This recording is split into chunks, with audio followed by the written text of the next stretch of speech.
But I also want to get your feedback as far as worksheets and stuff. I noticed that there aren't any worksheet for step 4 yet, and part of that may be the fact that I didn't realize the Dropbox wasn't up until 2 days ago.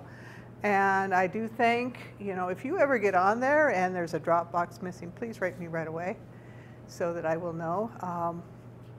I am very good at thinking something's done and it's not. So, but get that in as you can. As we proceed, especially with step 5 and with subsequent steps, I really am thinking that rather than having you go through the whole steps every single time, that I want you to look at the steps and analyze them. Would you prefer to do that? Because I know it's getting tedious. Yeah. In your book, you'll find that they refer to, once we get into this process, is that it's becoming iterative. Well, let's call it repetitive. You go through the same process, the same steps over and over again. And I've already had you go through some of these steps just getting ready to prepare your IRB.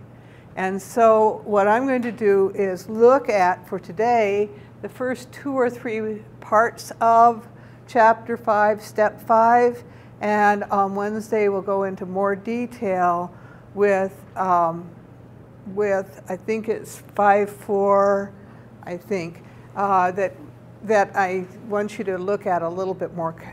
Is there videos for this? You know how like there's 7 habits.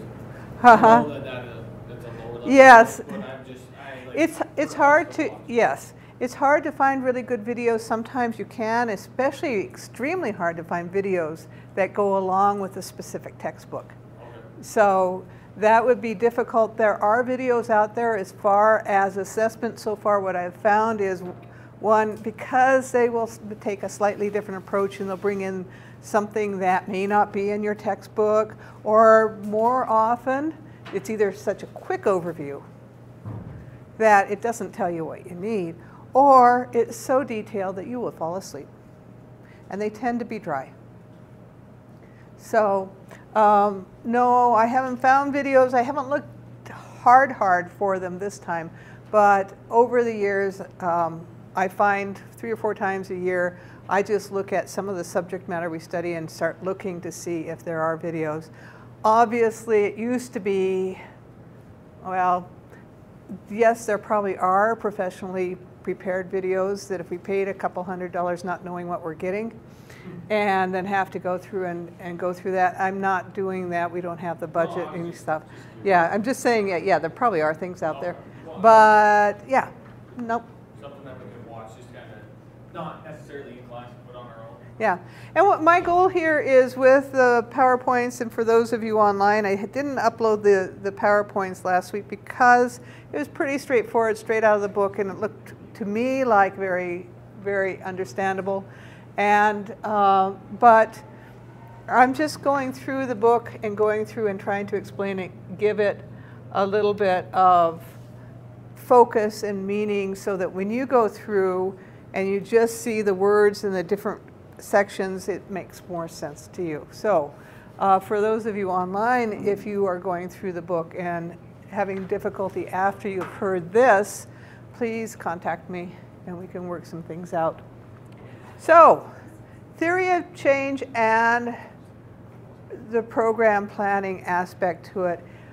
This part of it, we're taking a look at stepping back and looking at the situation just as we did, well, this is the environmental scan, stepping back and looking at some of the key things that you want to look at before you actually start the process. And this includes doing a needs assessment.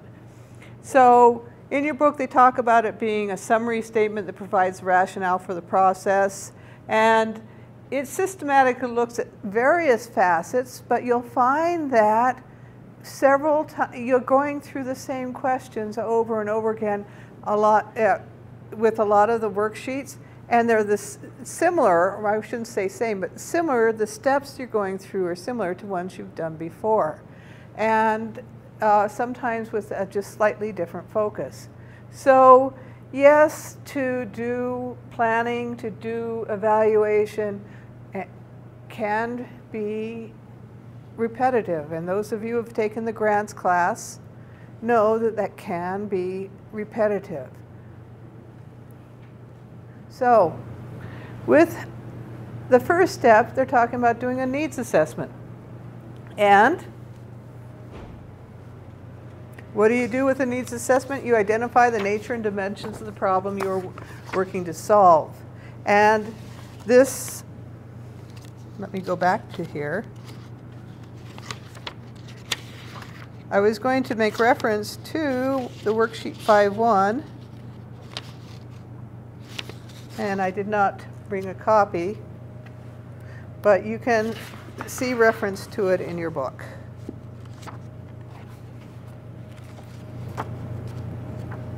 Yeah. Okay, that would be on pages 126, 127. So you're identifying the nature and dimensions of the problem you're trying to solve. You're also looking at the social impact. With funding, with funders, they often ask you what the social impact is of your agency or of your service. And what they're asking you, this is for looking at what's already established. So as you're looking at needs, you're also doing what may feel a little bit like an evaluation. But you're looking back to see what's already established, not to evaluate it so much as to determine what a need is. And there's enough overlap that I just ask for your patience if that seems a little confusing. Yes, you are evaluating based on not predetermined criteria, but based on your criteria that you are in the process of identifying to see if there's a need to implement a change. So the concept is you're starting at the beginning of a new step, of a new process. So social impact has to do with determining whether or not, or what kind of impact your services have on the population. And the funders want to know it because they're really looking at indicators of effectiveness and efficiency, but especially effectiveness. Now remember when you did the IRB and you said effective, we said, well, what do you mean by effective? Because it really depends on what your goal is.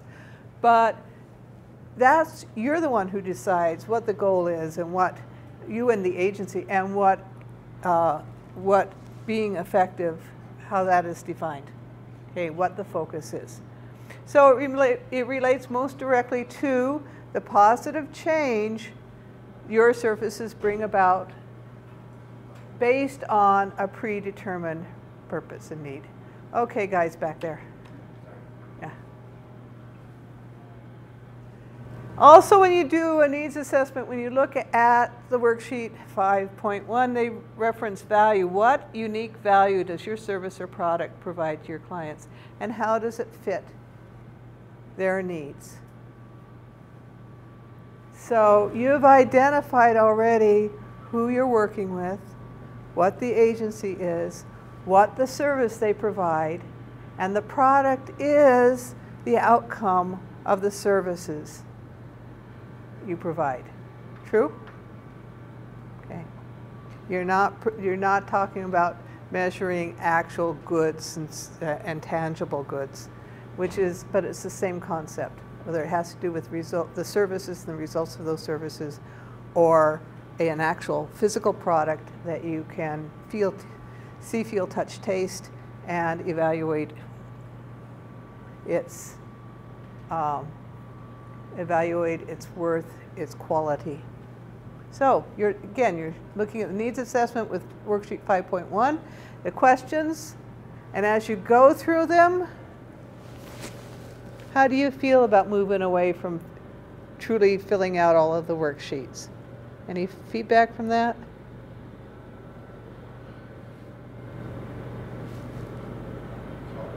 Pardon me? Each week it's hard to like find time to like go in and get more and more information. Yes. It's getting time. And at this point, with what you're doing for this week, you know, what Jarrell said, it's hard to find time to get more and more information. It is. And at this point, you've already gotten a lot of information. You may not have done it as systematically, but what I'd like you to do is sit back instead of going and getting the more information, is to look at what they're asking for. Have you already gotten that information? What would you need to do in order to get that information? And jot that down. Now, you can be writing a report towards the end of the semester, so consider whether or not you need to go and get some of that, in which case jot yourself a note. But for the purpose of the assignment, I want you looking at the worksheet, I want you getting familiar with the worksheet, but to look at that and said, these are the places I would go to get this information. Okay, and this is what I would be looking for in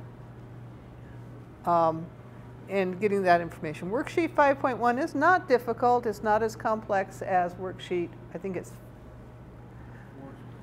oh, 4 is a huge one.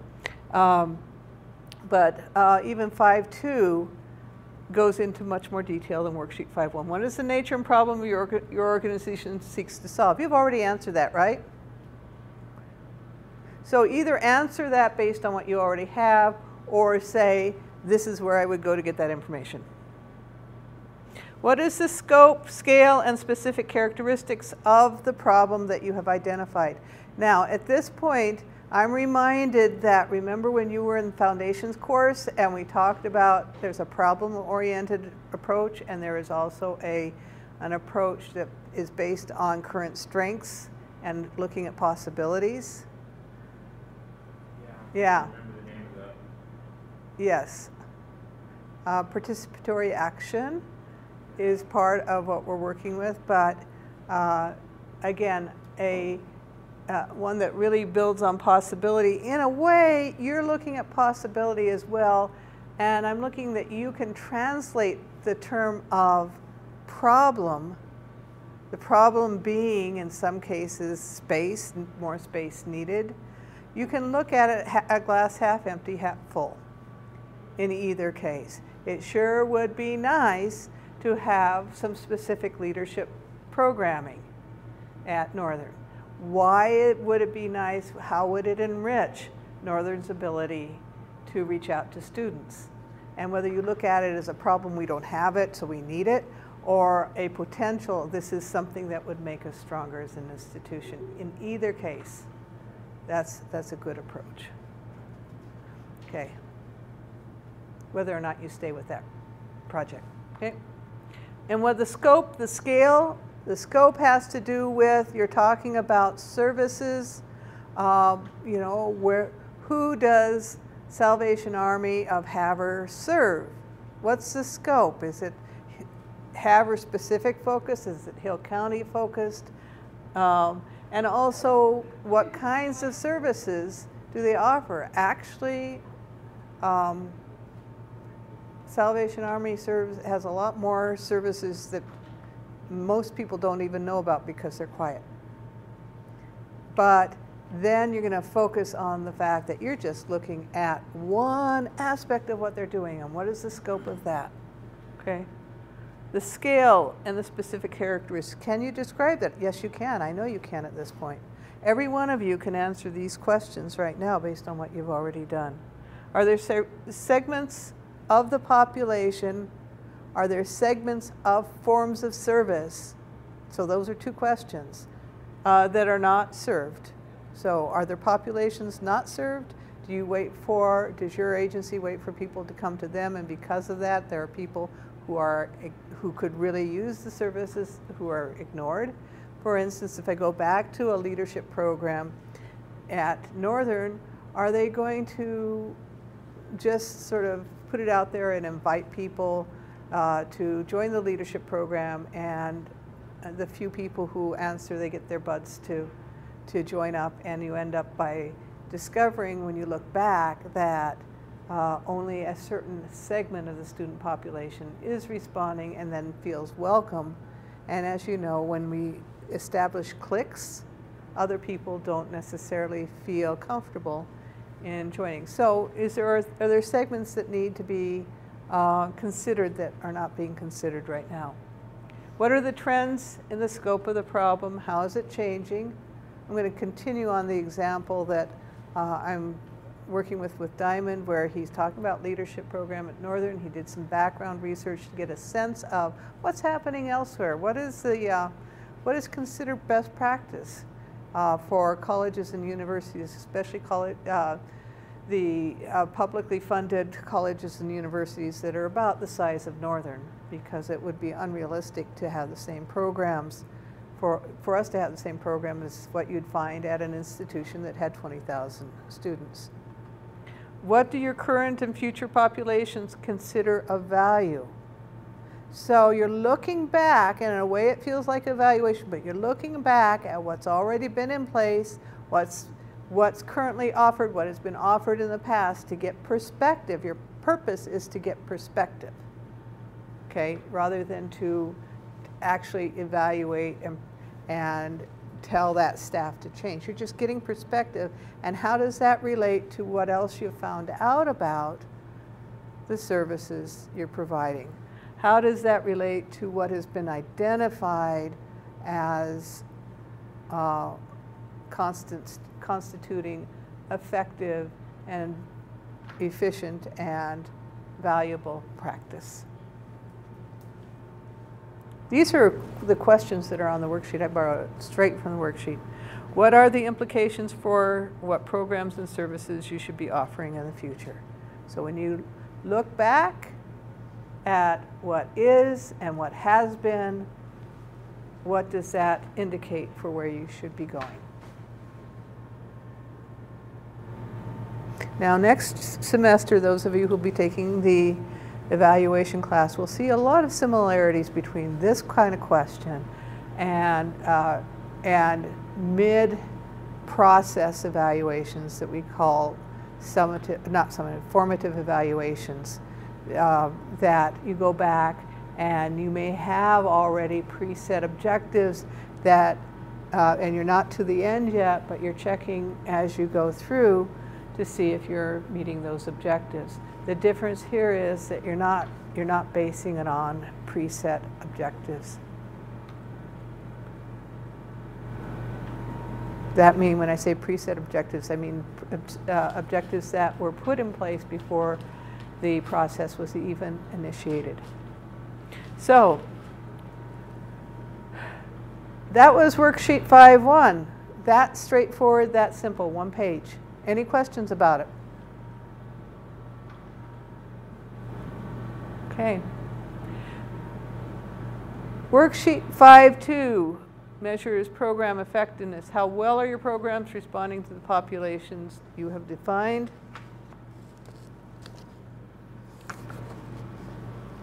And it also asks, what is the cost and cost effectiveness of your program? Okay. Something for you to keep in mind if you're going to propose change. How much is it going to cost?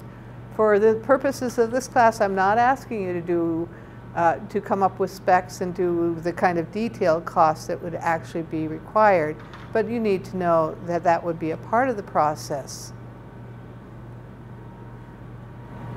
And if this were a graduate level course, yes, I would have you do all that. In general, how able has your agency been to gather the necessary resources?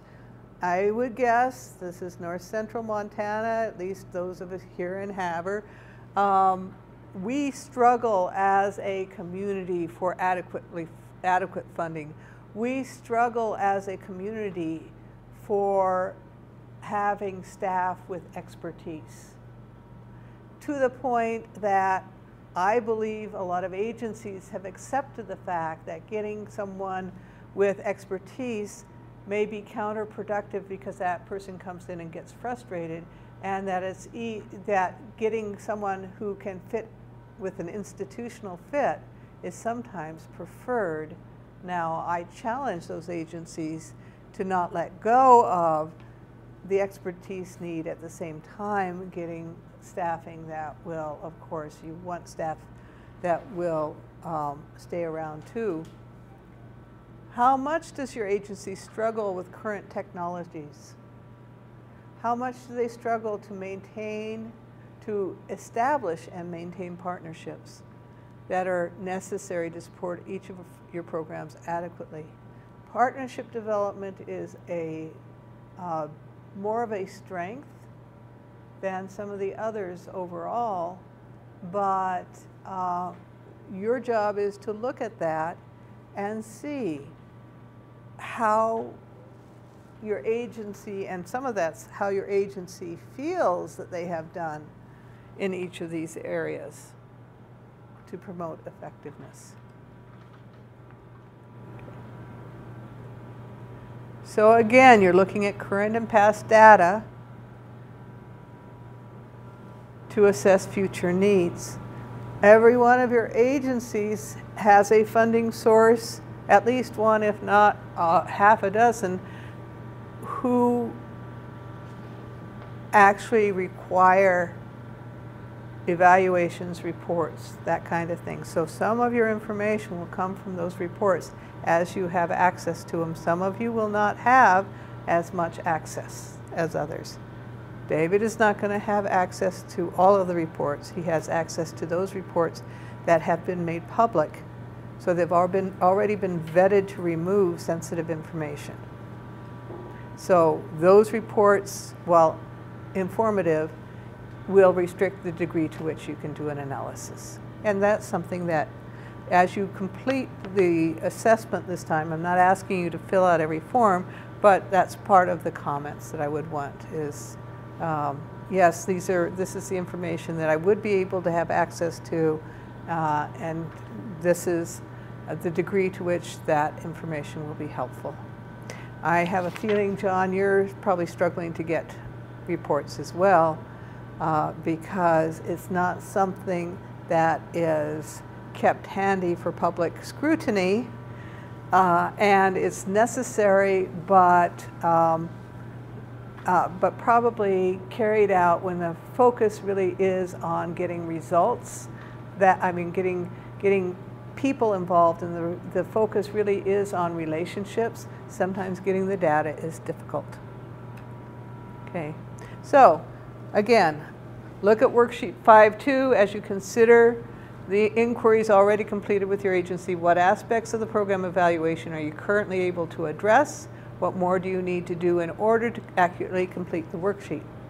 So rather than have you complete the worksheet, I want you to look at the worksheet and jot some notes down, and so you're going to have a paper by which you're just looking at and analyzing the worksheets and responding. Does that make sense? That's what 5.2 is. 5.2, if you want to look at it, actually asks you to, and it's going to look like something you've already done. It says first you name the program, and then you describe the program, and list what the needs in the community the program exists to meet. Talk about scale, units of service, number of clients served, campaigns waged, that kind of thing, the kind of data that you get if you have good access to the reports. And also budget, the total annual program expenses. The questions that are asked on worksheet 5.2 include for you to list the outcomes, the stated outcomes. Yes, if you were really doing it, yes, you'd need to be outcomes driven, but for right now, okay, no, I'm not going to insist on that. So what are the outcomes the program currently has? What outcomes do they intend to have in addressing what you have already identified as the need? So one of the things you could do is say, these are the outcomes we would look for in implementing the proposed plan. Okay, and how would you measure success? In this class, I am not going into the process of writing measurable objectives. You'll get that next semester if you're taking the class. We're really going to be focusing on that now. but you don't have the background yet for me to feel like I could ask you to prepare measurable objectives, but try to be explicit as you can, and if you are comfortable in writing measurable objectives, please do so. Okay. And going back to 5.2, they asked for additional dimensions that the program could address if funds were available. Some of you will be able to quickly address that, and some of you might not. So try to, again, look at your program. Most of you would probably say that the identified needs that you're referring to, a potential need because you haven't done the needs assessment yet, would probably be possible with adequate funding, but you also have to find out about stakeholder involvement, perceived need by the communities, by the stakeholders, and then potential to improve quality and delivery, and they have you go through, not that I'm asking you to, is to identify stakeholders and identify how they are of value to the agency and how you could use them in your project. That wouldn't be a bad thing to do, by the way. It would help you in your report. What I ask for this purpose is that you consider it and talk about how you might go about getting that information. Now, overall assessment, does this look like something that is familiar? What are the greatest strengths of this program? What are the weaknesses? What are the opportunities? And what are the threats? What does that sound like? That's a SWOT. Okay. So those are the first two worksheets. And because I want you to be able to not be quite so overwhelmed with worksheets, I want you to be looking at the process that you're in. Again, what I'm asking you for this week is to sit back and look at not only the first two worksheets, but also the fourth. Let's see, I think there are 4 worksheets, right? Or are there? Yeah, there are 4 worksheets. And the fourth worksheet, to respond to it. Notice I'm not saying anything about worksheet 3. Worksheet 3, 5.3, is a competitive analysis. And it's asking you to consider how well your agency's services compare to those services provided by other agencies. And I think to do that well, it would take an additional class. But what you do need to do as you are planning your project and your report, so keep notes, by the way, keep notes of this, because all of this relates to the report you're going to be writing in a couple of weeks, to say, okay, is there anybody else providing these services? You know, John, is there anybody else providing the service of your agency? No, not with the fitness center. Not with the fitness center, not within the location, that the scope of the services. Yeah. This sounds really ridiculous, but David, is there anybody else who provides that service? Private law practices, but they don't serve that same community. They don't serve the same community, and they don't serve the same population. Yeah. So how they go about it is very different because there is no real competition. Yeah. Yeah.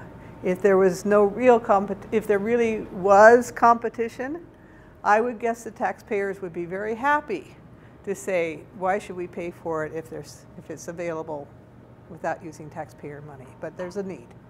So competitive analysis, how does your service compare to like services elsewhere? If you were in an urban area, there would be more than one fitness center. That would be a nonprofit. But there's not a lot, you know. My point of reference is where my biggest point of reference, I tend to sort of find my place in a community no matter where I am, and the places I have been in the last 25 years have tended to be where my children or family are. Fitness centers that are available to the public that are nonprofit. Where my daughter is in Ohio, they have a community center in Dayton, which is pretty nice. They let me use it because, or they did when my daughter lived there, because I was staying there and because I had ties to the community. It's really sort of nice. It didn't cost very much. In fact, I don't think it cost anything. For what I did, it didn't cost anything. There were a couple of things that I could have done, gone to classes, that kind of thing. Didn't cost hardly anything. But there's also a YMCA. Same fitness, same over services. I would have to do a comparison. By YMCA is a nonprofit. The other one is a community community funded, so it's run by the government. What's the difference? How does it compare? And as it is, actually, the YMCA really, they collaborate together too, I found out, particularly when it comes to services for children. So to do a competitive analysis. The competitive analysis is also valid even when you're the only service within the population that you're serving.